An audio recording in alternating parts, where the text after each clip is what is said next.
Bem-vindo ao podcast A Bíblia Nossa de Cada Dia, onde mergulhamos nas Escrituras Sagradas, capítulo por capítulo, para encontrar sabedoria, orientação e inspiração para nossas vidas. Juntos exploraremos as histórias, os ensinamentos e os temas profundos da Bíblia, descobrindo como a palavra de Deus pode nos transformar e nos ajudar a viver uma vida plena e significativa. Prepare-se para uma jornada de fé, conhecimento e crescimento espiritual.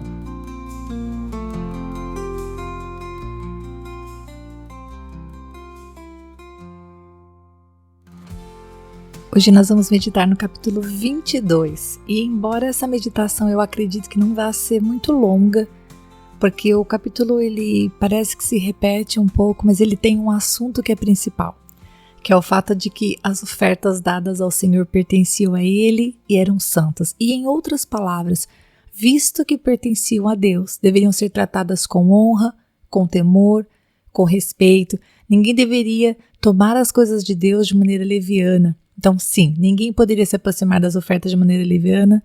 Deus vai ensinar sobre zelo, sobre cuidado, o cuidado que Arão e seus filhos deveriam ter para não atraírem juízo sobre si. E quando eu estava lendo esse capítulo, eu estava pensando na seriedade com a qual o Senhor ensinou, através de Moisés, a Arão, os seus filhos, que eles deveriam tratar as coisas de Deus com muito respeito e temor. As ofertas, os sacrifícios, o recebimento, se estivesse doente, eles não deveriam fazer vista grossa, para o seu problema, para a sua impureza. Não é porque eles estavam investidos de um cargo de autoridade que eles poderiam mexer com as ofertas ou com as coisas de Deus se não estivessem puros. Então, de maneira muito simples, queridos, como eu pensei na nossa vida, no nosso servir a Deus, aplicando, fazendo uma aplicação. Enquanto eu estava lendo esse texto, eu pensei, uau, Deus, assim como os sacerdotes que serviam diante do Senhor, diante do povo, precisavam manter a sua vida ali realmente santificada, realmente se separando do que é imundo, realmente sacrificando por si, vivendo uma vida em que o pecado fosse um acidente, vamos falar dessa maneira. Nós também, e eu penso que aplicar dessa maneira para nós não está errado, nós também, como sacerdócio real do Senhor, nação santa, precisamos buscar este lugar de intimidade com o Senhor e de realmente avaliarmos as nossas vestes, se não estamos querendo fazer as coisas de Deus, aquilo que é santo, a obra do Senhor, tendo em nós algo que precisa ser consertado. Realmente o conserto sempre é em casa. Antes de queremos cuidar da casa e da família dos outros, precisamos cuidar da nossa casa e da nossa família, porque isso é grato diante de Deus. Bem, a parte que o sacerdote comia do sacrifício, porque sim, o sacerdote tinha uma parte que lhe era permitida comer, mas esta comida era coisa santa, e por isso, se algum deles estivesse ritualmente imundo, não podiam participar dessas comidas. O fato deles serem sacerdotes, filhos de sacerdote, não dava a eles a liberdade de se sentir mais que os outros.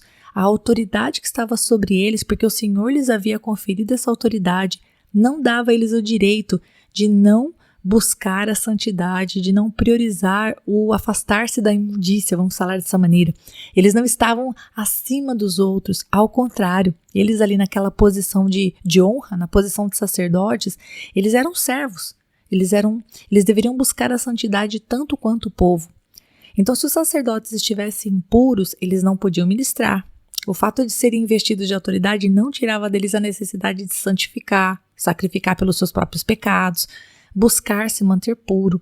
Essa coisa de sair à frente do povo, gente, é uma coisa que realmente deve trazer temor. Muitas pessoas podem pensar que ter um reconhecimento, ser uma autoridade, ocupar um cargo que te coloque em evidência, traz uma honra. Sim, as pessoas te tratam com respeito, com amor, mas ao muito dado, muito também é cobrado, não é verdade? E aqui no caso dos sacerdotes, era cobrado deles igualmente, igual aos outros. Todo mundo ali era filho de Israel, era povo de Deus e precisava manter-se longe das impurezas. E do verso 10 ao verso 13, o texto vai nos ensinar que o estrangeiro, o hóspede ou o jornaleiro, o trabalhador diário, eles não podiam comer da porção sacerdotal dos sacrifícios. Sim, o servo que morasse em casa, que fosse comprado com dinheiro, ou a filha viúva ou divorciada que tivesse voltado a morar em casa, esses poderiam comer. Ou seja, não era uma exclusão, mas era uma separação. Só podia compartilhar do que era santo, né, da porção do sacerdote, aquele que buscava o que era santo. Olha que interessante. Deus vai dizer nesse capítulo assim, por 8 vezes, eu sou o Senhor. Então, aquele que queria viver debaixo das bênçãos desse senhorio, devia também se adequar à santidade daquele que é Senhor. Então, aqueles que fossem da casa, da família do sacerdote, que estivessem limpos e caminhando com o Senhor, esses podiam comer da porção. Mas aqueles que não fossem nascidos em casa, aqueles que não fossem da família, aqueles que não temessem a Deus e não vivessem debaixo das ordenanças da lei do Senhor, esses não teriam porção não. Por quê? Porque são de fora. Eu acho que se a gente aplica para as nossas vidas, isso faz muito sentido. As pessoas que entendem o que nós vivemos com Deus são aquelas pessoas que estão vivendo coisas semelhantes com Deus. Se você vai falar com uma pessoa que não tem vida de oração, que não tem vida de leitura bíblica, que não busca Deus, que não vê milagres, se você não vai falar com uma pessoa que não tem essa história na vida dela e você vai compartilhar, claro, você tem que dar seu testemunho, isso é maravilhoso, mas muitas vezes a pessoa pode olhar e falar, não entendo, acho isso uma balela, isso não faz sentido, né? Quando Deus quer, Ele usa a nossa história para que o nosso testemunho edifique outros, mas quando você vai contar para uma pessoa algo de Deus, se ela não está com a mesma mentalidade, ela vai achar que aquilo é bobagem, vai achar que você está perdendo tempo, que você é bitolado. Por quê? Ela não está vivendo a mesma coisa. Aqui, no caso, era assim.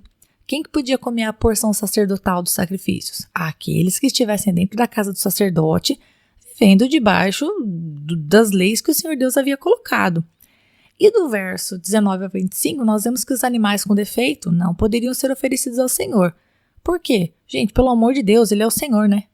A gente não dá as coisas mal feitas, a gente não dá as coisas de baixa qualidade para as pessoas que nós amamos, quanto mais ao Rei dos Reis e Senhor dos Senhores. Então, eles deveriam dar ao Senhor aquilo que era melhor, sem defeito.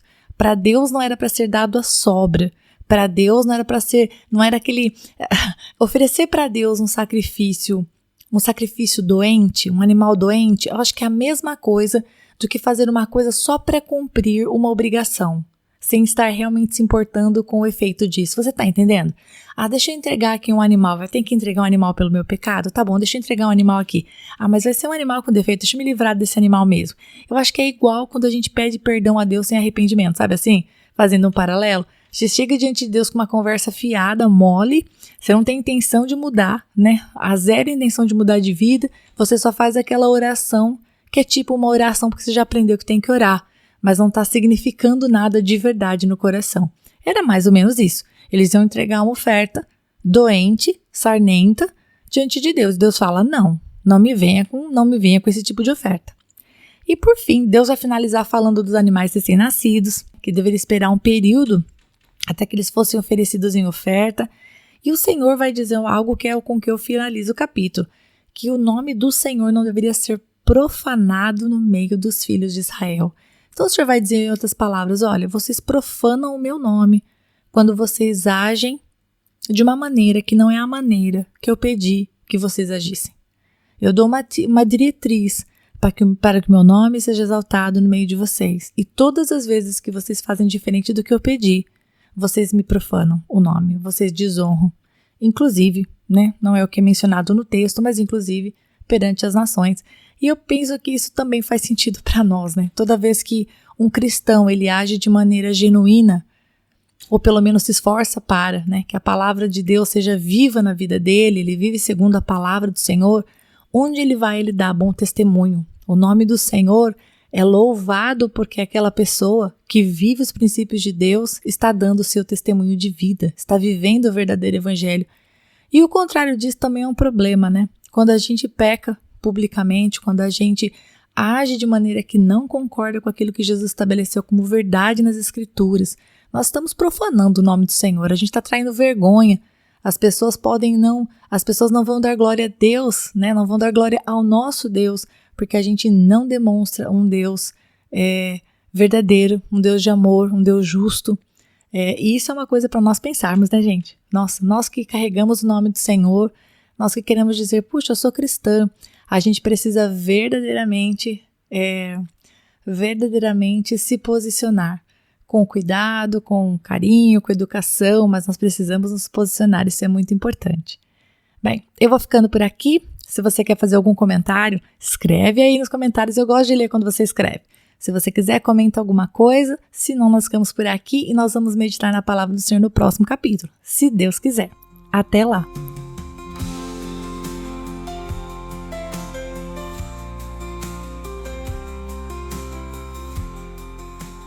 E se você ficou até agora, não vai embora não. Agora é hora de você curtir, comentar, compartilhar esta palavra, porque se ela abençoou você, ela pode abençoar outra pessoa também.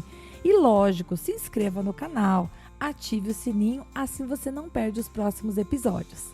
Deus te abençoe e até lá!